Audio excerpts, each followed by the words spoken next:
Alam nyo ba guys, na may kwento ako sa inyo ha. Hindi ko naman inaasahan to na mangyayari sa amin. Kami ng partner ko.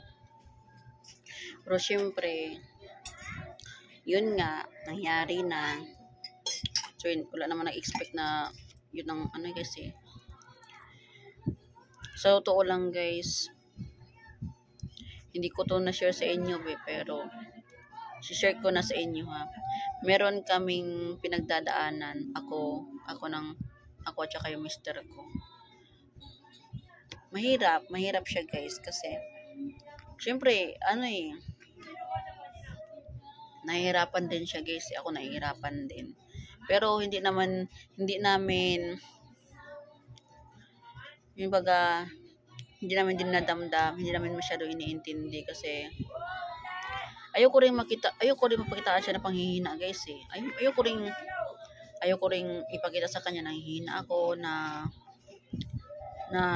naaawa ako. Yung awa baga na na hindi, ayoko nang ganun. Gusto ko ipakita sa kanya nung encouragement pa rin guys ba, na sabi ko na lang sa kanya, pagsubok lang yan. Kasi hindi naman namin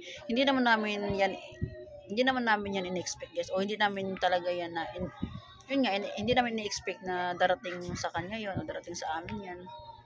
Siyempre, partner ko yun eh. So, apektado rin ako. Apektado rin kami guys. Lahat apektado din. So, hindi ko lang talaga sinishare sa inyo yung mga ganyang klaseng bagay guys. Kasi, hindi ko alam. Gusto ko lang i-private guys. Pero ngayon, i-share ko na sa inyo. Alam mo, sobrang proud ako dun sa mister ko. Alam mo kung bakit? Kahit ganyan lang yung mister ko guys ha. Kasi hindi po nakakaalam, yung trabaho ng mister ko is padjak. Alam mo yung padjak? Na kasi ngayon padjak eh, e-bike na kasi ngayon eh. Hindi na padjak, e-bike na kasi yung ano. Sobrang proud ako sa partner ko. Kasi kahit ganyan, kahit yung kabilang mata niya guys, kabilang mata, nakikita naman minsan sa video ko na nagpapatak na siya, may pinapatak sa kanyang mata. So, totoo lang guys, yung kanyang kabilang mata, hindi talaga nakakita yan. Talagang as in bulag na talaga yan. As in bulag na talaga. Pero continue pa rin yung yung gamutan namin kasi yun ang sabi ng doktor eh. Continue pa rin kahit bulag na. Pero yung kabilang mata niya okay pa naman. 20/20 vision pa naman. Pero yung kabilang mata niya wala talaga. Kaya pag sasapit na ng tanghali, daw na pag guys, yung sobrang intang panahon guys, aray ko, talagang iniisip ko siya eh. Siyempre sumasakit yung mata daw niya eh. Sabi niya sa akin, sakit ang mata ko, ngit, ganun. Kaya sabi ko sa kanya, isanay mo yung mata mo na magsuot ng sunglasses, yung kulay black, para prevent dun sa sikat ng araw. Ayan, ko siya guys, iniisip ko siya guys. Sa gabi din, kasi nahirapan na siyang guys eh. Nahirapan talaga siya.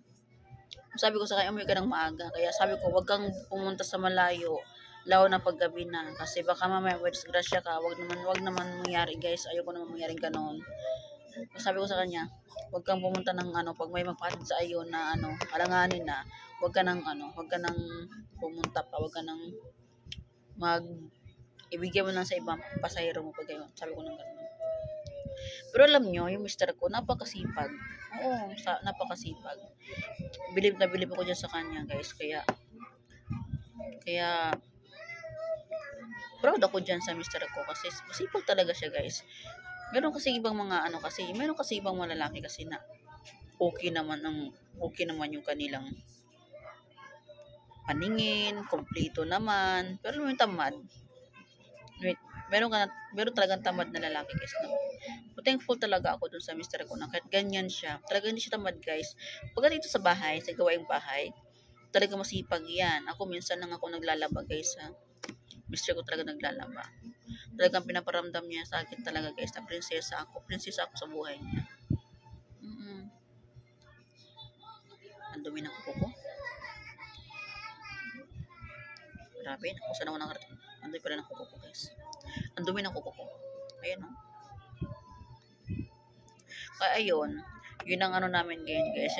Yun ang pagsubok na forever na namin yung dadalhin. Yung mga gayaan. Kasi parang forever na siya guys. Sabi kasi ng doktor,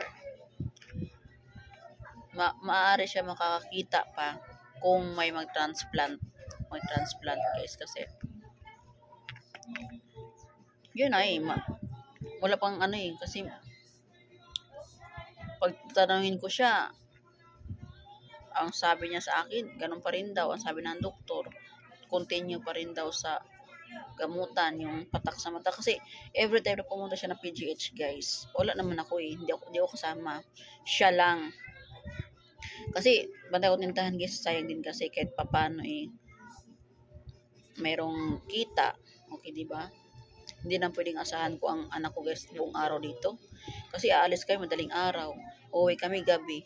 So ano mangyayari sa anak ko dito guys? Baka mamaya biglang pasugin na wala akong tiwala sa mga tao doon sa niya guys, kasi meron talaga mga siraulo dito. So yung anak ko pati, ano pa yan sa laro, baka makatulog na biglang ano dito. So yung sabi ko sa kanya, kaya mo naman pa, ikaw na lang mag-isa.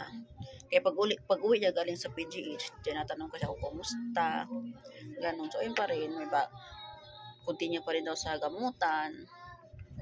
So sana lahat ng mga lalaki dyan, kung kumplito mo naman yung paningin ninyo guys, kung di man mo kay baldado, maghanap kayo ng paraan na kumita. Isipin nyo nga yung mister ko, bulag yan ha, pero nagsisikap pa rin. Sana ganun. Huwag kayong umasa sa guys, hingi dito, hingi doon. Huwag kayong ganun, pangit yun. Lalo na kung lalaki kayo, pangit yun. Pangit sa lalaki na pala hingi sa babae.